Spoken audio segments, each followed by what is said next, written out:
Pemirsa, bergabung bersama saya Anggi Pasaribu dalam Inside Story with Anggi, dan saya kembali di Pengadilan Negeri Jakarta Selatan untuk kali ini melihat seperti apa situasi persidangan untuk anak di bawah umur. Dan agenda hari ini adalah sidang tuntutan terhadap pelaku anak AG yang turut terlibat dalam kasus penganiayaan atas David Ozora.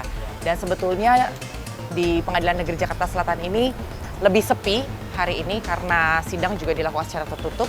Ini kalau kita masuk ke sini juga biasanya di sini ada metal detector pemeriksaan barang, tapi kali ini nggak ada. Informasinya di dalam juga lebih sepi dibandingkan persidangan pada umumnya. Dan kita akan melihat apakah jalannya persidangan cukup kondusif, dan jika memungkinkan juga saya beserta tim akan bertemu dengan kuasa hukum dari pihak AG atau mungkin perwakilan dari keluarga.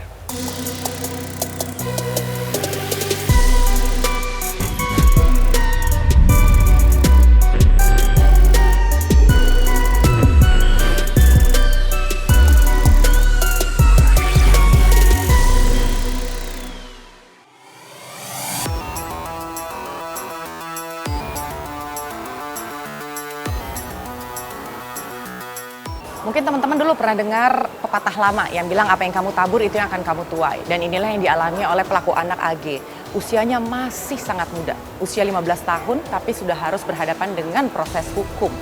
Sejauh ini sudah ada 15 saksi yang diperiksa, 4 diantaranya itu adalah saksi ahli. Dan dari sekian banyak saksi yang sudah diperiksa, termasuk Mario Dandi, kekasih dari AG, dan juga Shane Lucas. Dalam proses pemeriksaannya, yang kami dengar informasinya ada perbedaan pendapat antara Shane dengan Mario Dandi. Tentunya ini akan kami cross check dengan kuasa hukum dari AG sendiri. Tapi memang kami masih belum bisa menemui kuasa hukum AG karena sepertinya sudah berada di area dalam, dan informasinya juga sidang ini ditunda. Kita juga belum tahu sampai jam berapa. Tapi lagi-lagi proses hukum ini masih terus berjalan dan gak main-main. Baik AG, Mario Dandi maupun Shane Lucas ini dikenakan pasal 353 dan 355, yaitu untuk pasal penganiayaan yang berat.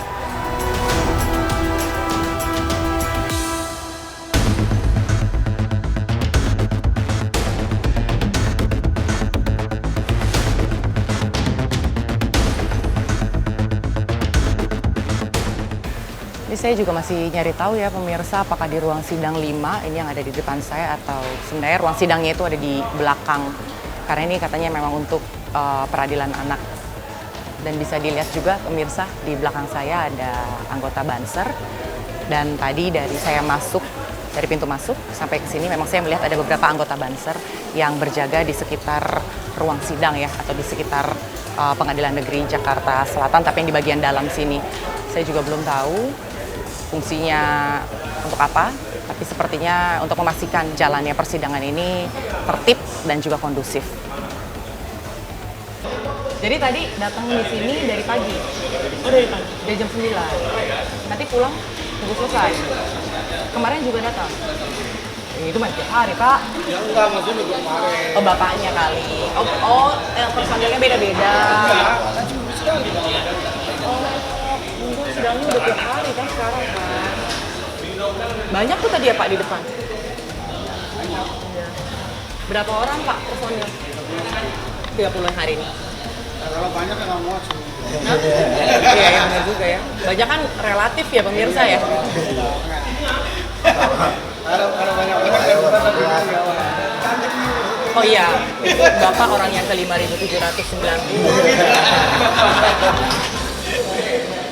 Emang ditugasin Pak sama Bang dari Banser?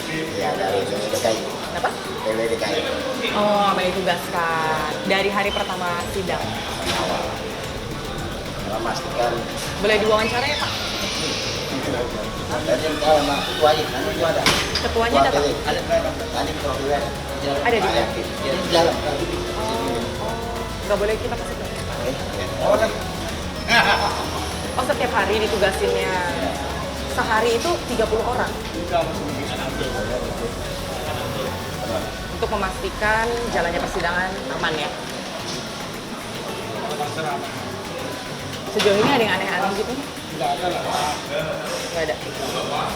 Yang kelihatannya nih kayaknya rame nih kalau sidang saksinya siapa gitu. Ada pemberitahuan gitu nggak? Ini besok agendanya ini. Teman-teman harus merapatkan barisan gitu.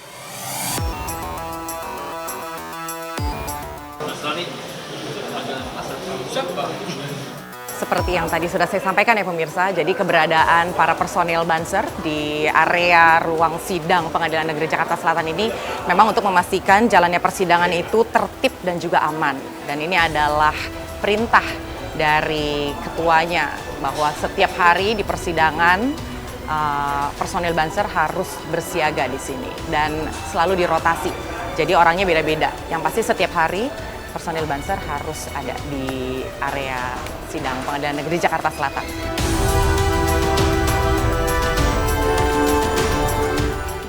Jadi nebeng sama wartawan lain, nebeng lihat gambar maksudnya.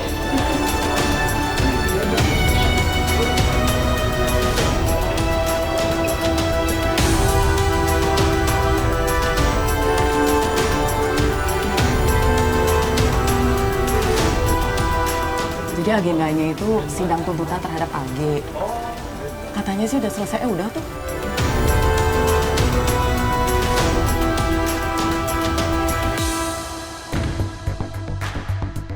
Gimana David, Mak? Sehat? Iya, sama setiap hari masih fisioterapi terus. Masih fisioterapi ya? Kemarin sih sempat ngeliat di mana medsos sudah mulai bisa berdiri. Iya, karena dia kan setiap sore itu di apa namanya? Fisioterapi? Di treadmill dilatihkan. Oh, di treadmill juga? Iya. Tapi kalau dilatih jalan di treadmill gitu. Karena udah hampir 40 hari lebih kan Iya. pernah geraknya. kalau lagi jalan atau lagi latihan treadmill gitu, kondisinya tuh gimana, Bang? Sebenarnya sama karena dia kan juga apa namanya kan masih pasang kaki stoni Iya, di sini ya. masih sama sih. Masih sama ya? Cuma kalau kenalin orang tua udah Itu masih kadang nyambung kadang los, jadi karena memang kan udah divonis itu kan DAI itu. cuma kalau komunikasi gitu gimana? Dia merespon jadi instruksi ketawa, misalnya ketawa Fit buka mulut kayak gitu. Sekalian brosur. Oh iya. Salam ya Bang buat Iya, keluarga, iya. buat Bang Jo, Ibu. Iya. Kita berdoa supaya David cepat pulih, nggak ada yang mustahil Bang. Iya. Puji Tuhan. Makasih ya Bang ya.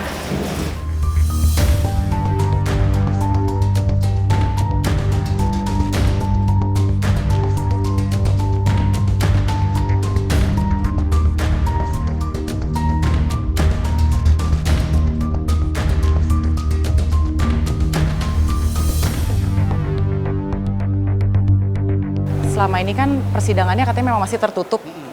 Ada kemungkinan digelar secara terbuka kalau untuk Mario Dandi. Oh, Putusan nanti tetap terbuka. Meskipun Mario Dandi sama Shane Lucas kan udah bukan anak di bawah umur. Kan kemarin sempat tuh Bang Jo Maksudnya bilang gimana? kan Mario Dandi sama Shane Lucas kan ini kan umurnya udah lebih dewasa daripada Agi. iya. Kemarin Bang Jo kan bilang mendingan yang dua orang ini pada saat persidangan digelar secara live secara terbuka. Itu mungkin nggak? Nggak bisa. Oh, maksudnya untuk persidangan yang ini atau yang besok? Buat persidangan yang dia nanti. Kalau dewasa terbuka. Oh tetap terbuka, Iya. kecuali Hanya Agi karena ya? anak, iya. Oh. Terima kasih Pak.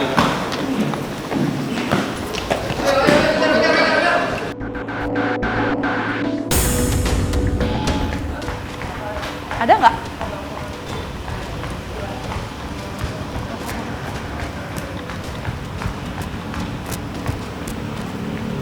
Udah keluar. Tuh. Udah lewat.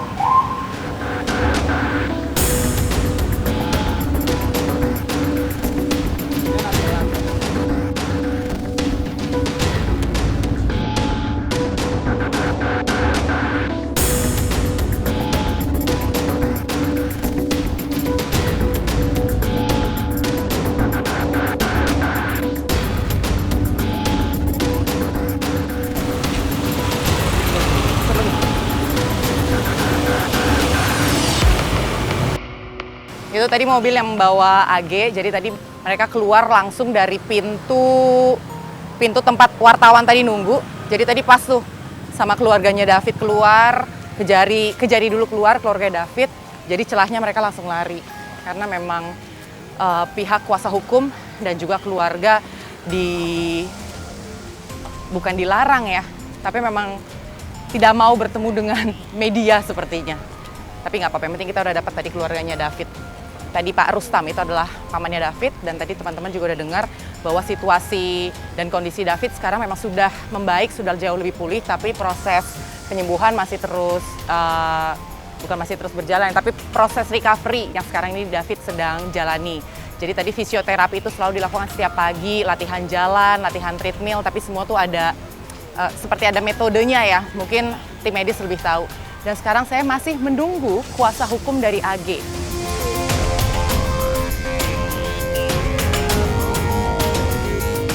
Birawa, Ya, gimana?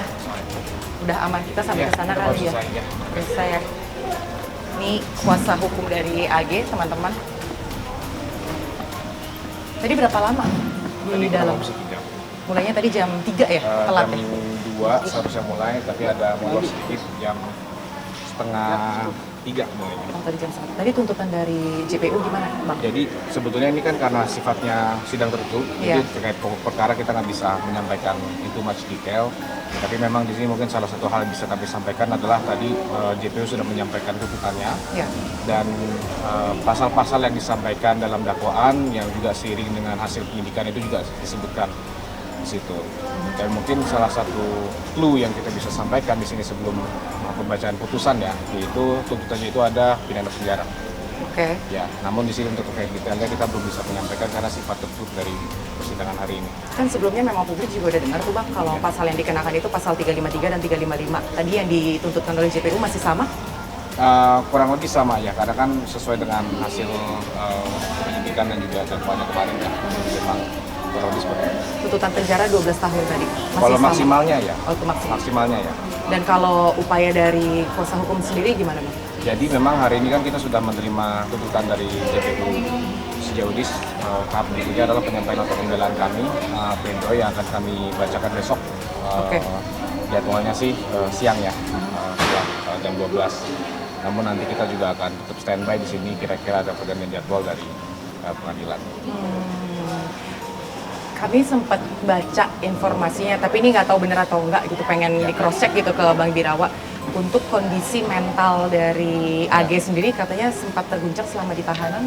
Iya, itu betul. Tapi memang dari pihak keluarga dan kami juga berusaha untuk bisa memberikan semangat dan juga support moral ya, khususnya agar anak AGH ini bisa menjalankan proses persidangan dengan baik. Karena kan kalau ada drop terus tiba-tiba menjadi kendala untuk bisa menjalankan proses persidangan, itu akan sulit, baik untuk nggak hanya untuk kami ya, tapi juga untuk seluruh pihak-pihak yang terlibat.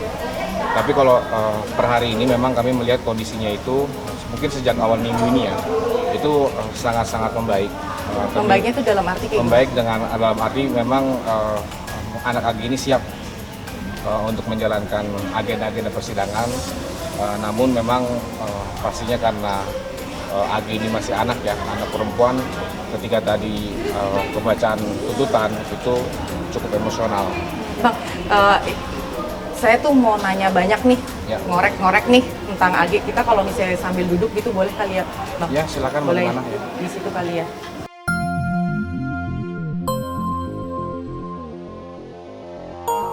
Jadi, Ya, gimana, Mbak? tadi kan Mas Birawa bilang kondisinya tuh sekarang tuh sudah membaik gitu. Nah, Ya.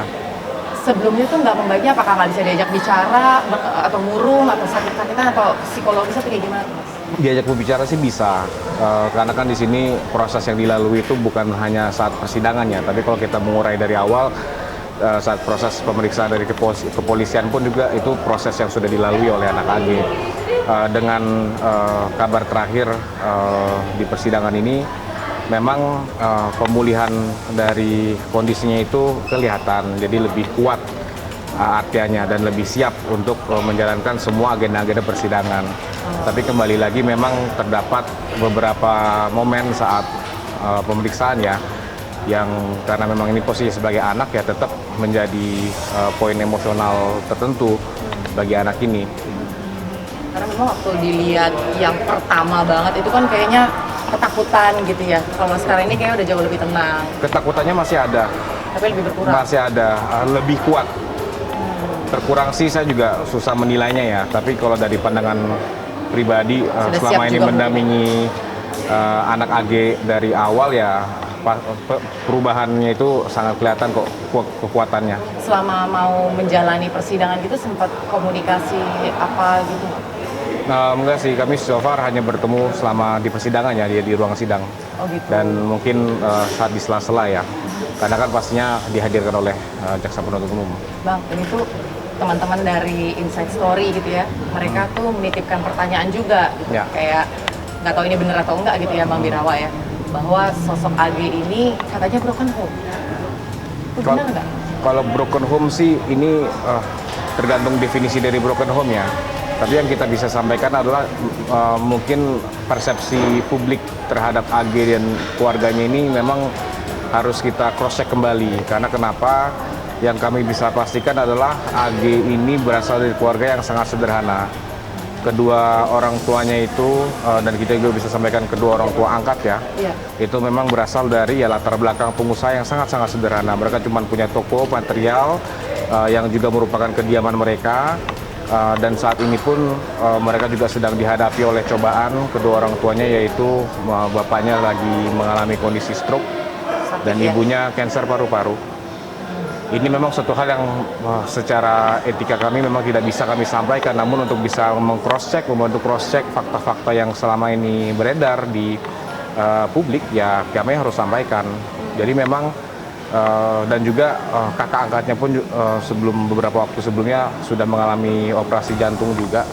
Jadi memang ini keluarga yang bisa dibilang broken home sih menurut saya tidak, tapi banyak cobaan yang selama ini dihadapi oleh keluarga anak AG. Jadi bisa dibilang kurang figur orang tuanya kali ya, bukan dalam arti terbuang, tapi karena orang tuanya sakit itu tadi kan? Bisa dimaknai seperti itu, namun sejauh ini support dari kedua orang tua AG itu selalu ada. Ibunya selama seluruh proses persidangan di pengadilan itu selalu hadir di sini. Ibu yang kandung atau angkatnya? Ibu yang angkatnya selalu hadir di sini, walaupun dengan ini ya kondisi medis yang berat, masih dalam perawatan juga. Ibu yang angkat yang sekarang yang selama ini tinggal bareng sama AG kan? Iya, ibu angkatnya. Kalau yang cancer kan ibu yang kandung kan? Bukan, ibu angkatnya. Oh, ibu yang angkatnya ibu angkatnya, ini. iya. Oh, oke. Ibu angkatnya. Jadi memang selama ini ibunya itu selalu hadir dalam persidangan untuk memberikan support moral, untuk memberikan kasih sayang, untuk memberikan kekuatan untuk anak AG ini dapat menjalankan seluruh proses persidangan dengan baik. Iya, sangat-sangat berat. Terus gimana ceritanya? Kadang kan jadi berpikir ya, apa mungkin karena kurang kasih sayang? Mungkin bukan kurang kasih sayang, tapi butuh ada penerimaan dari luar, akhirnya jadi bertemu dengan Dandi, terus jadi ketika... Kalau menurut saya sih bukan kekurangan penerimaan atau kasih sayangnya, ini memang kalau bisa dibilang sih anak ini berada di dalam tempat yang salah di waktu yang salah. Jadi kalau kita lihat dari track record anak AG memang sejauh ini ya tidak pernah ada permasalahan apapun yang dihadapi oleh anak, apalagi yang melibatkan dengan permasalahan hukum. Jadi memang ini kebetulan suatu peristiwa yang sangat disayangkan semua pihak, ya, sangat disesali khususnya oleh anak AG yang melibatkan anak AG harus bisa menjalankan prosedur hukum yang begitu panjang. Sekarang walaupun menurut ketentuan acara pidana anak itu dipercepat ya, tapi kan dengan dampak percepatan ini semua jadi tertumpuk. Iya. Kemarin saja kami pemeriksaan saksi, 2 hari terakhir itu maraton, Mbak. Jadi kami mulai dari jam 8 pagi, selesai itu sekitar jam 10 malam kemarin. Jadi memang ini, dan itu anak hadir secara terus-menerus dalam semua agenda persidangannya. Ini sangat-sangat berat buat anak untuk bisa harus melalui seluruh proses ini. Iya, karena memang sebetulnya harapannya kan sebelum Lebaran udah selesai kan yang diharapkan. Jadi dikebut hampir setiap hari, besok juga ada. Iya, gitu tapi bukan hanya mengejar untuk Lebaran sih, karena memang di sini kami memahami pengadilan pun juga harus memenuhi ketentuan hukum acara pidana anak. Ya, hukum acara pidana ini memang lebih cepat daripada acara hukum pidana biasanya. Tapi itu bisa disanggupi oleh AG nggak? Mengingat usianya masih sangat muda ya untuk mengikuti kalau agenda. disanggupi sih pasti diusahakan semaksimal mungkin, karena sejauh ini memang AG sangat-sangat kooperatif. Semua persyaratan, semua proses dan hal-hal yang diperlukan dalam pemeriksaan baik dari tingkat kepolisian, kejaksaan dan juga di pengadilan saat ini semua itu dipenuhi oleh anak AGH. Jadi memang kalau kita lihat semua proses ini dinilai berat ya, memang sangat berat. Tapi anak AGH ini siap menghadapi sebuah prosedur yang berlangsung. Bang Birawa, kalau dari seberang nih, dari yang Mario Dandi kan memang sempat ada permohonan maaf kepada keluarga David ya gitu. Nah sementara kalau dari AG sendiri gimana? Kalau nggak salah kan sempat pengen ada mediasi ya awalnya kan, tapi kalau itu di persyaratan diversi sudah dilakukan, tapi memang sejak awal setelah peristiwa ini pun terjadi, dari pihak keluarga anak AGH itu sudah memiliki rencana untuk memohon maaf secara langsung ke keluarga Ananda David. Namun memang harus dipahami bahwa pada saat itu anak AGH sedang menjalankan proses pemeriksaan juga pertama di Polsek Pesanggerahan, kemudian di Polres Jakarta Selatan, kemudian diambil alih oleh Polda Metro Jaya, kemudian oleh Kejaksaan, sekarang di pengadilan. Anak AGH tidak memiliki ruang gerak yang leluasa untuk dapat menjenguk secara langsung. Dan yang kedua, orang tuanya pun memang karena dalam kondisi dirawat ya secara medis pun itu menjadi hambatan tersendiri untuk dapat secara langsung datang menjenguk.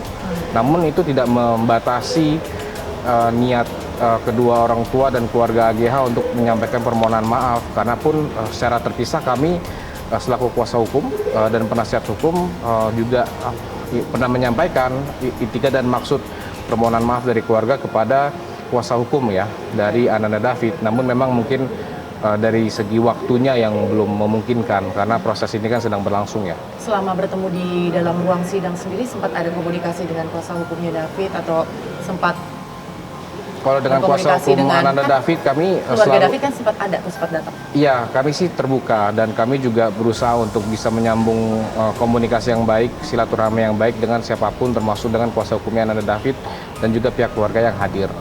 Kami menghormati proses yang berlangsung dan kami juga menghormati pihak keluarga yang hadir di sini untuk dapat mengawasi proses hukum yang berlangsung dan kami juga selalu sampaikan tidak hanya pada kesempatan di persidangan ya, namun juga pada saat kami memiliki kesempatan untuk menyampaikan kepada publik bahwa ya anak AG ini sangat menyesali kejadian itu berlangsung dan secara terus-menerus selain dari anak AG sendiri, dari keluarga dan juga pun dari tim kuasa hukum kami selalu mendoakan agar Ananda David segera pulih.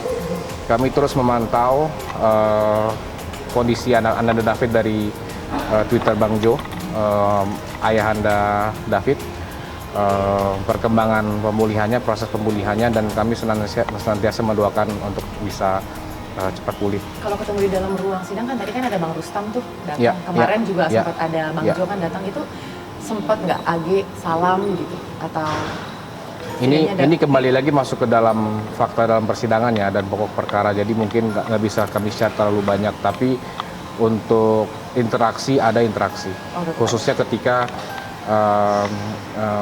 Bapak Jonathan selaku saksi diperiksa oleh hakim pemeriksa. Kalau boleh tahu nih Bang, kan kuasa hukumnya Shane ya sempat menyampaikan juga ada perbedaan pendapat nih di ruang sidang gitu. Si Shane bilang apa, tapi ternyata Dandinya bilang apa. Nah saat itu terjadi, gimana respon hakim? Ya itu kan kembali lagi mereka yang diperiksa. Jadi kalau dari kami sih tetap mencoba untuk menggali fakta sebanyak-banyaknya, khususnya yang berkaitan dengan Ananda, dengan anak AG ini. Tapi kembali lagi semuanya kan sudah disampaikan kepada hakim pemeriksa. Jadi nanti kita akan tinggal melihat apakah mana kesaksian yang akan dapat digunakan sebagai fakta, mana kesaksian yang memang harus diperiksa kembali. Betul, tapi maksud saya ketika diperiksa Shane dan juga Mario Dandi sebagai saksi, saat itu kan sebenarnya hakim akan bertanya kembali gitu kan kepada anak AG gitu kan.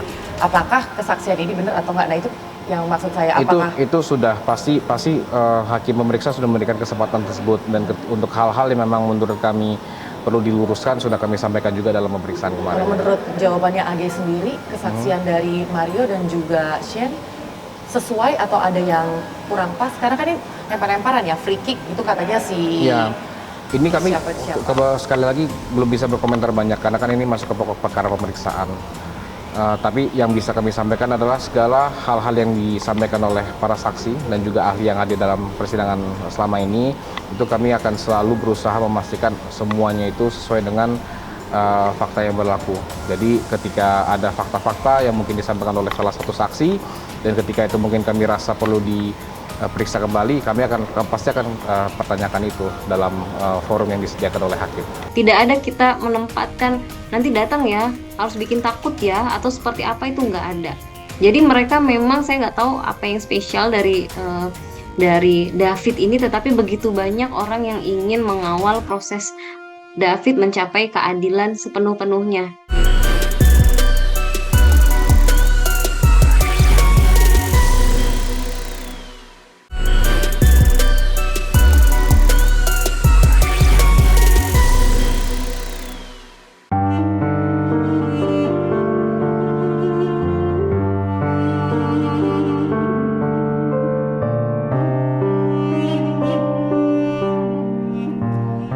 Setelah kurang lebih 1 bulan berada di ruang ICU, seperti yang disampaikan keluarga, kondisi David sudah membaik.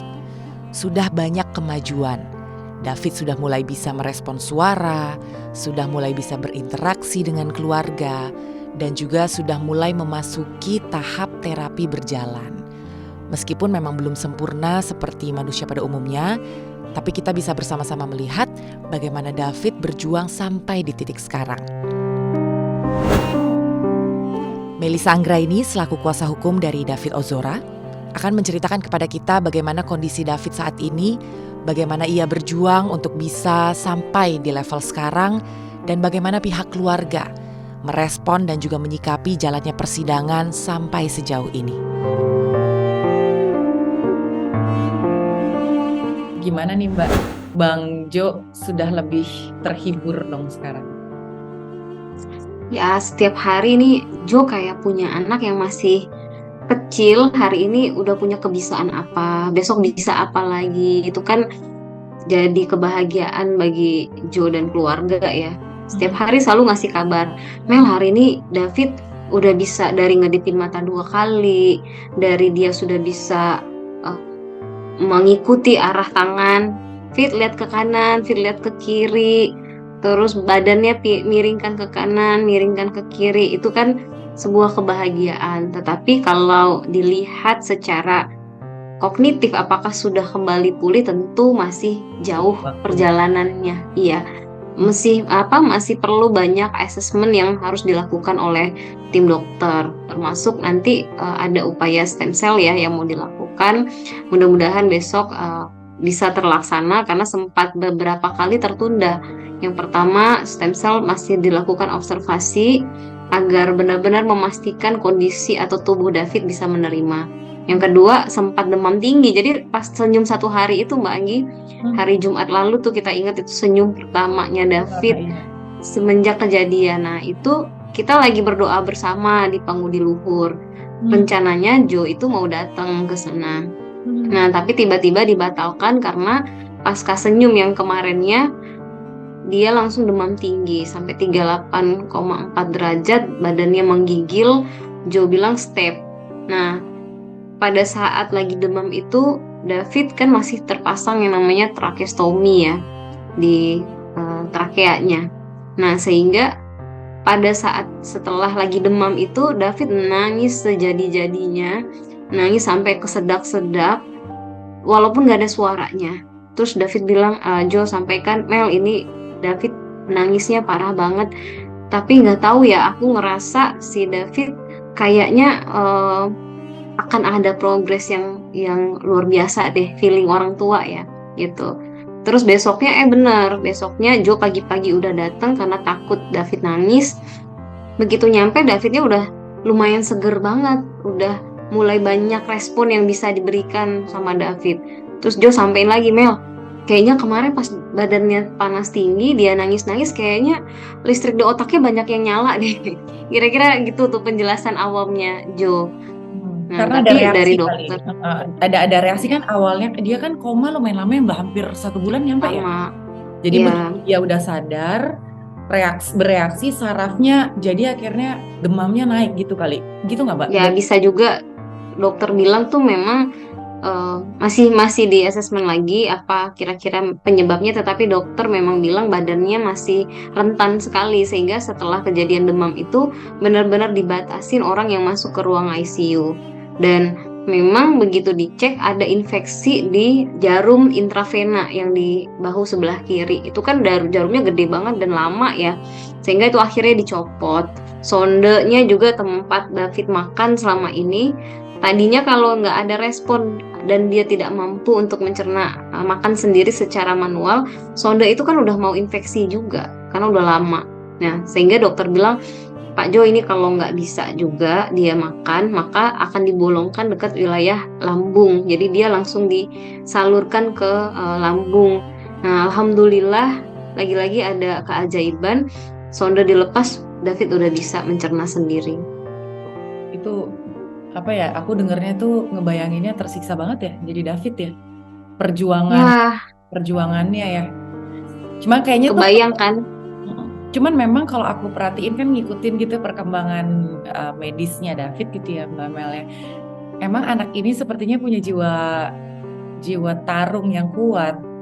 Ya, Udah benar. koma sekian lama, sebenarnya kan secara medis itu agak berat ya, tapi dia bisa sadar, bisa jalan. Terus yang tadi Mbak Mel bilang, jadi anak ini memang seperti jiwa tarungnya kuat. Mudah-mudahan memang proses pemulihannya lebih sempurna ke depan. Kalau dari dokter Amin. sendiri tuh Mbak, dikasih tahu nggak Mbak, fase-fase apa yang lagi dikejar sekarang secara medis? Ini kan lagi terapi jalan gitu kan. Ya, Apa aja sih Mbak step-stepnya gitu yang sekarang lagi dikejar? jadi terkait diffuse axonal injury ini kan diakibatkan oleh benturan yang sangat keras di kepala. Biasanya itu dialami oleh orang-orang yang kena kecelakaan mobil dengan kecepatan yang sangat tinggi, sehingga serabut yang ada di otak dia itu kemudian bergeser, robek, dan lagi dalam pemulihan penyambungan kembali. Nah, sehingga yang perlu dilakukan adalah berbagai terapi, dari fisioterapi untuk berjalan, bicara, kemudian suara, sehingga belum ada setengah jalan ini. Kemarin pada saat dilakukan yang namanya terapi okupasi ya, karena kita harus melihat secara fisik David memang mulai banyak perkembangan, mulai fisioterapi jalan walaupun dia belum bisa untuk sendiri, lagi belajar dari duduk berdiri dia udah bisa, kemudian menerima perintah-perintah sederhana bisa, tetapi kalau perintahnya lebih dari satu buyar tuh David. Jadi contohnya nih, ketika dokter bilang Fit, fisioterapinya ya Fit, jalan di tempat gitu, sudah Fit jalan di tempat, tapi dia sambil liatin kakinya jalan. Tapi begitu diperintahkan Fit sambil lihat ke depan, dia lihat ke depan kakinya berantakan gitu. Untuk menerima untuk merespon instruksi tuh masih belum bisa cepet ya, karena kan otak Nggak bisa banyak ya, jadi masih satu-satu dan biasanya ada jeda dulu gitu. Nah, kemudian pada saat di terapi okupasi untuk dia bisa bedakan warna itu ternyata dia belum bisa. Itu berantakan itu gitu. Kemudian untuk bentuk dan lain-lain banyak banget lah tahapannya. Nah, kemudian David belum bisa mengeluarkan suara. Sekarang itu trakeostominya cangkang trakeanya itu dipakai yang warna merah. Nah, yang warna merah itu bisa keluar suaranya. Kalau yang sebelumnya kan memang suara pasti loss. Nah, yang sekarang itu harusnya bisa, tetapi David belum punya kemampuan untuk menghirup udara dari hidung. Gitu. Sehingga pita suaranya tidak bisa bergerak ya, gitu. Jadi ada beberapa assessment yang belum bisa dilakukan terhadap David karena menguji responnya apakah sesuai dan lain sebagainya, karena kognitif ini memang merepotkan. Bagaimana bisa menyambungkan respon motorik kita secara kuantitatif dengan connect di kepala. Nah, makanya dalam diagnosa terakhir dokter menyampaikan diffuse axonal injury ini pada saat dilakukan EEG ada gelombang otaknya David yang turun ya. Gelombang otaknya turun. Kalau normalnya di sini, David udah di sisi sini. Artinya apa? Dalam olah pikir, kemampuan daya tangkap itu kata dokter berpotensi turun secara permanen. Nah, tetapi lagi-lagi seperti yang tadi Mbak Agi sampaikan, David ini jiwa tarungnya kuat sekali, usianya juga masih muda. Banyak hal-hal yang dokter sudah diagnosa seperti ini ternyata diterabas oleh David. Ketika dia masuk nih, contohnya dia masuk ke Mayapada, GCS-nya dia, level kesadaran dia itu di level 3. Dokter sampaikan ke Joe dan Joe itu sempat drop sekali. Bahwa untuk naik ke satu tahapan aja, ini setengah sadarnya kita aja di level 7, itu setengah sadar. Nah, untuk naik ke setiap level itu bisa berbulan-bulan, minimal 3 minggu. Nah, David dalam satu hari naik dari level 3 ke level 6. Nah, itu luar biasa sekali. Dan kemudian dokter sampaikan untuk koma mungkin akan berbulan-bulan juga. Ternyata 10 hari atau 15 hari kemudian David sudah bisa membuka mata. Jadi kita tetap punya punya Harapan ya. keoptimisan, harapan, terlebih lagi seluruh masyarakat Indonesia, sahabat-sahabat, kolega, keluarga semuanya mendoakan hari-hari ngecek bagaimana kabar David itu sungguh menjadi motivasi dan hal yang penyemangat bagi keluarga. Iya, karena waktu aku sempat nanya ke beberapa dokter saraf otak itu segala macam, memang berat gitu Mbak untuk melihat kondisi David bisa sadar aja tuh sebenarnya mujizat gitu kan. Iya, benar. Tapi apa yang sebetulnya sudah dilewati sama David ini kan membuktikan bahwa sebenarnya masih ada kuasa yang lebih besar lah daripada vonis dokter. Dan aku percaya Exactly, ya, benar. dan aku percaya sih sebenarnya kayak tadi Mbak Melisa bilang, pengharapan itu masih ada dan David masih muda gitu kan. Udah di tahap ini aja sih sebenarnya udah, puji Tuhan, alhamdulillah lah Mbak, pelan-pelan aja. Kalau dipaksa Ya, kalau benar. gimana kan kasihan Davidnya kan gitu. Ya, Dan benar. Jadi mungkin akan segera setelah stem cell ini, mudah-mudahan hasilnya positif dan itu membantu menggantikan sel-sel yang rusak. Lalu mudah-mudahan kan hari ini statusnya udah turun dari yang di ICU sekarang sudah di HCU. Saya lupa lagi singkatannya. Jadi sudah turun ke perawatan, tetapi masih di ruangan ICU karena besok masih stem cell.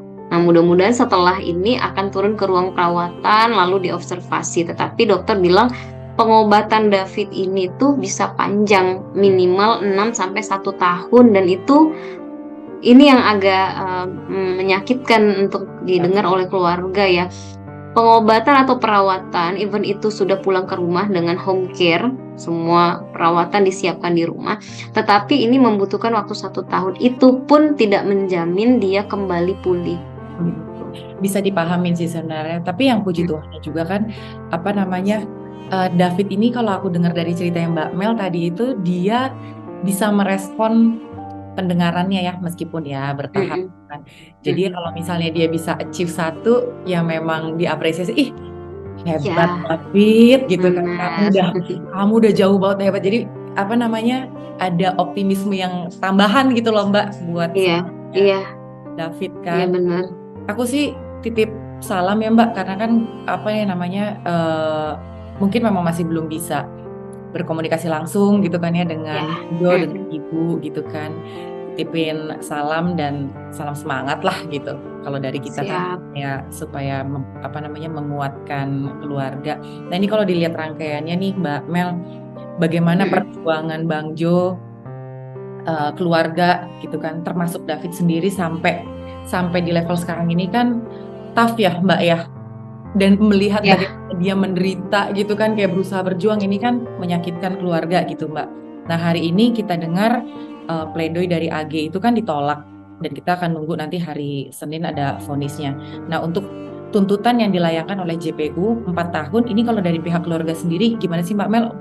Udah cukup puas atau memang sebenarnya berharap lebih? Karena Bang Jo kan sempat menyampaikan tuh di Twitternya ya, kalau maksimalnya 12 tahun, setengahnya karena ini terdakwa anak, ya harusnya kan 6 tahun. Nah, itu gimana tuh Mbak kalau dari keluarga? Ya. Karena saya tuh ikut di persidangan mulai dari awal sekali sampai tadi ya, nggak pernah absen. Kita melihat seluruh rangkaian pemeriksaan saksi-saksi, ahli, bukti-bukti, dan lain sebagainya.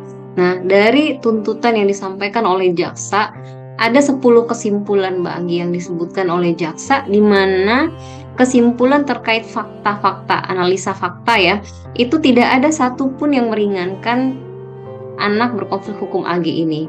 Kemudian analisa yuridisnya juga sudah memperkuat itu. Satu-satunya yang meringankan anak AG ini hanyalah usianya masih 15 tahun.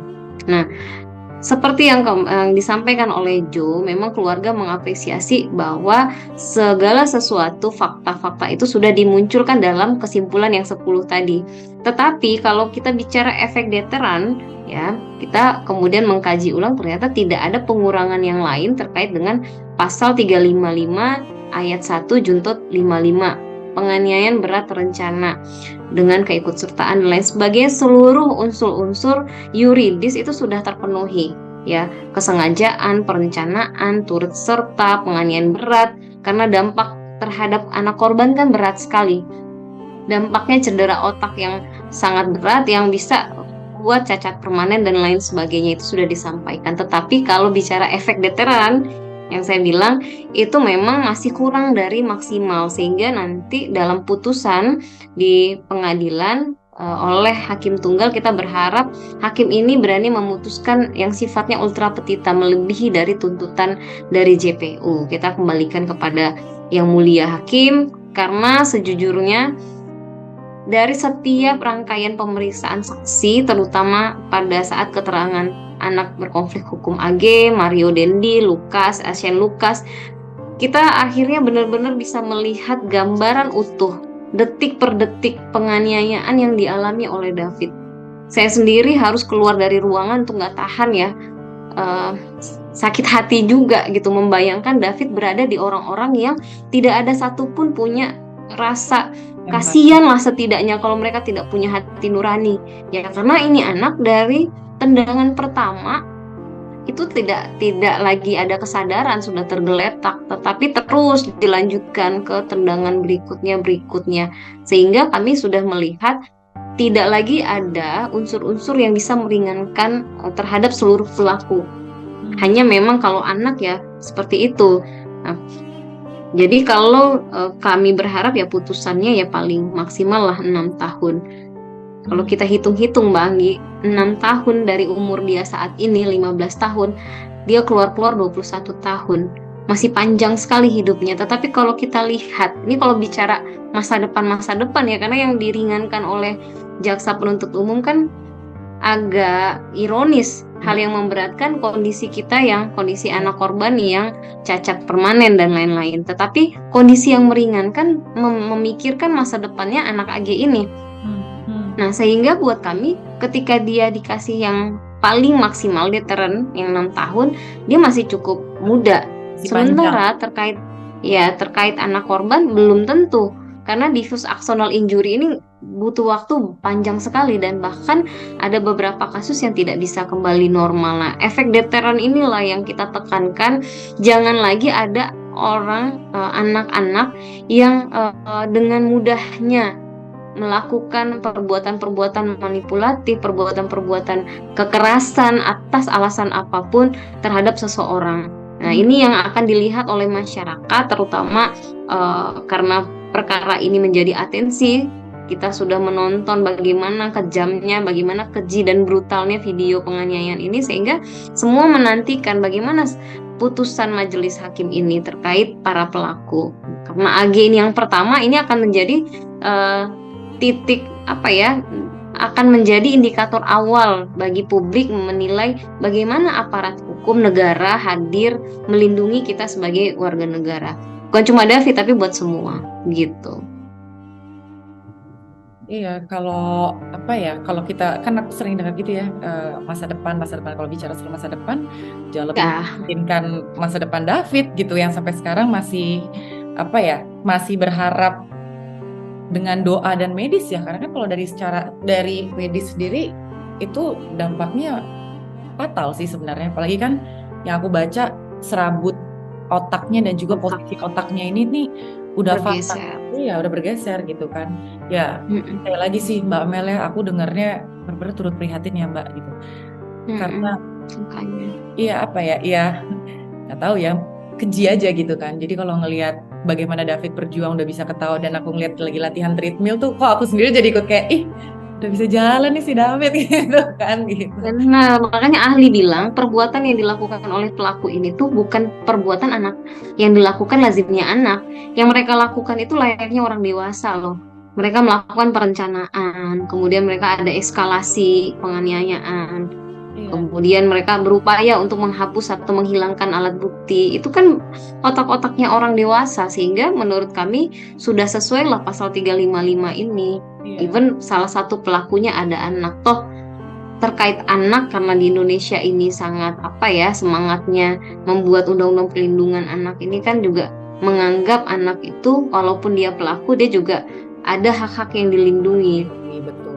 Nah, selama di persidangan nih Mbak ya gitu, kan kalau ngelihat gimana Bang Jo kalau di Twitter itu outspoken sekali, ya marah wajar banget ya Mbak gitu kan. Dan ketemu nih dengan Mario Dandi, dengan Shane Lucas pada saat mereka diperiksa di persidangan dan juga ketemu dengan AG. Nah ini 3 orang ini gimana nih Mbak? Waktu pertama kali ketemu dengan Bang Jo, dengan Mbak Mel, dengan keluarga, ada terlihat keinginan untuk minta maaf yang menyesal banget atau justru resisten atau gimana tuh Mbak? Kalau di ruang sidang ketemu? Kalau Jo itu hanya ketemu dengan saksi, anak berkonflik hukum AG aja. Tidak hadir waktu itu Jo pada saat sidang pemeriksaan Mario dan si Shane. Memang Ya, memilih hanya nggak kami. hadir. Memang memilih. Iya, lebih memilih tidak hadir gitu. Pada saat dia diperiksa sebagai saksi aja yang dia hadir, karena memang David itu di kondisi yang lagi rewel kayak anak kecil ya. Jadi dia sudah paham posisinya Jo itu karena sudah setiap hari ya dia ngeliat Jo, sehingga kalau Jo nggak ada pasti dicariin gitu. Entah dengan dia ngamuk-ngamuk, entah dengan dia menangis gitu. Sehingga Jo tidak bisa untuk terus-terusan datang ke persidangan. Kita selalu sampaikan apa-apa aja yang terjadi. Nah, pada saat ini karena sidangnya tertutup jadi agak susah untuk terlalu dibuka gitu ya. Tetapi gestur-gestur dan permohonan maaf seperti yang tadi Mbak Anggi sampaikan kalau dari anak AG tentu ada. Tetapi Jo tidak memberikan ruang untuk itu. Kita memaklumi, memahami ya, karena dia ingin proses hukum berjalan dulu. Nah, terkait dengan yang tersangka MDS dan S ini, kan kami kuasa hukum yang ada di ruangan.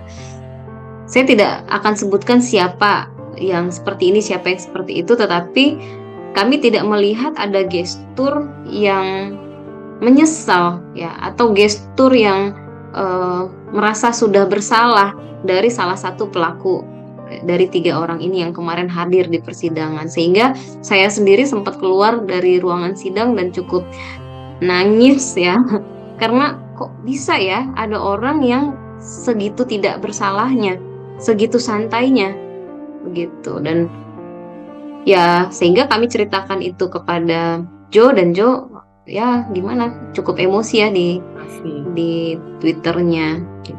Serba salah juga kalau nggak diceritain. Betul. Dan memang lebih baik saat itu Bang Jo tidak ada sih, karena nanti Saya bersyukur, emosinya saya malah- bersyukur. malah emosinya nggak kebendung gitu kan, ketemu langsung dengan pelaku gitu. Nah Mbak, kemarin itu kan aku sempat datang ke pengadilan negeri ya gitu, dan aku ngelihat Oh ya, iya, aku ngelihat, tapi kita nggak sempat ketemu gitu. Aku sempat ngelihat ada puluhan ya anggota Banser yang di sana gitu kan, sempat ngobrol juga katanya untuk mengawal jalannya persidangan supaya aman. Yang jadi pertanyaan aku nih Mbak, memang ditempatkan untuk mengawali persidangan karena memang diprediksi takut ada kericuhan, atau memang sengaja ditempatkan untuk memberikan rasa takut secara psikologis gitu loh Mbak? Itu ada sempat obrolan dengan Bang Jo gitu Mbak? nah ini yang harus kita luruskan. Atensi publik yang muncul saat ini itu bukan atensi yang kita kondisikan. Itu atensi organik dari masyarakat luas melihat kejinya penganiayaan yang dialami David. Termasuk komunitas-komunitas yang hadir pada saat pemeriksaan atau pada saat awal-awalnya persidangan. Ada yang namanya Satu Darah, klub motor dari Maluku, ada namanya Banser, ada dan lain-lain banyak sekali, dan itu sifatnya juga organik Mbak Anggi. Tidak ada kita menempatkan nanti datang ya harus bikin takut ya atau seperti apa, itu nggak ada. Jadi mereka memang, saya nggak tahu apa yang spesial dari David ini, tetapi begitu banyak orang yang ingin mengawal proses David mencapai keadilan sepenuh-penuhnya gitu. Jadi nanti seperti tadi pada saat pledoi tidak ada yang hadir, hanya beberapa begitu. Pada saat beberapa pemeriksaan saksi ada yang hadir, ada yang enggak. Tetapi mereka kan juga mengikuti proses ini dari media, mereka tahu proses-prosesnya sudah sampai mana. Nah, mungkin nanti pada saat putusan hari Senin pekan depan, saya rasa juga akan banyak dan kita tidak pernah tahu sebenarnya siapa aja. Hanya saya kemarin sempat titip pesan ke Jojo, sampaiin dong ke teman-teman siapapun yang mau hadir pada saat sidang terbuka nanti, kita harus saling menjaga situasi persidangan kondusif begitu. Itu aja paling yang kita sampaikan. Tetapi siapa komunitasnya yang hadir, kita nggak pernah mengkondisikan itu. Itu tergerak dari hati mereka sendiri-sendiri. Kami juga bersyukur ya melihat bagaimana David sudah berkembang sejauh ini. Kalau dilihat ini kan sebenarnya out of our imagination, out of our knowledge gitu kan. Jadi semoga Bang Jo bisa tetap kuat, Ibu juga tetap kuat, Mbak Mel dan seluruh keluarga bisa tetap damai sejahtera meskipun sulit gitu ya.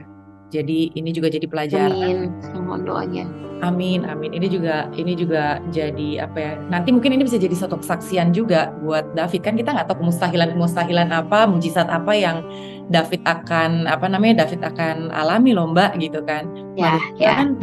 Manusia kan boleh berkata apapun, tapi kalau misalnya Tuhan berkata lain kan kita nggak tahu juga gitu. Iya, benar-benar. Iya, siapa tahu kejadian bisa ini jadi akan membawa cerita gitu kan, dan justru akan membuat orang itu jadi bisa lebih dekat sama Tuhan dengan melihat bagaimana David mengalami mujizat sampai sejauh ini gitu. Tapi sekali lagi untuk masyarakat gitu ya, untuk para pemirsa juga ini jadi pelajaran buat kita bagaimana menggunakan sosial media dengan benar, dan jangan pernah sekali-sekali merasa bangga gitu kalau kita udah melakukan suatu kekerasan terus kita rekam dan kita post, kita jadi jagoan gitu, karena ya apa yang kita tabur itu yang kita tuai gitu. Jadi Mbak Melisa, terima kasih banget loh Mbak, dari pagi sampai malam. Sorry banget ya. Enggak sama sekali, udah mau meluangkan waktu gitu untuk Inside Story with Anggi. Itu suatu hal yang benar-benar saya respect sekali. Terima kasih banyak loh Mbak Melisa sekali. Sampai Thank you Mbak Anggi, sukses selalu.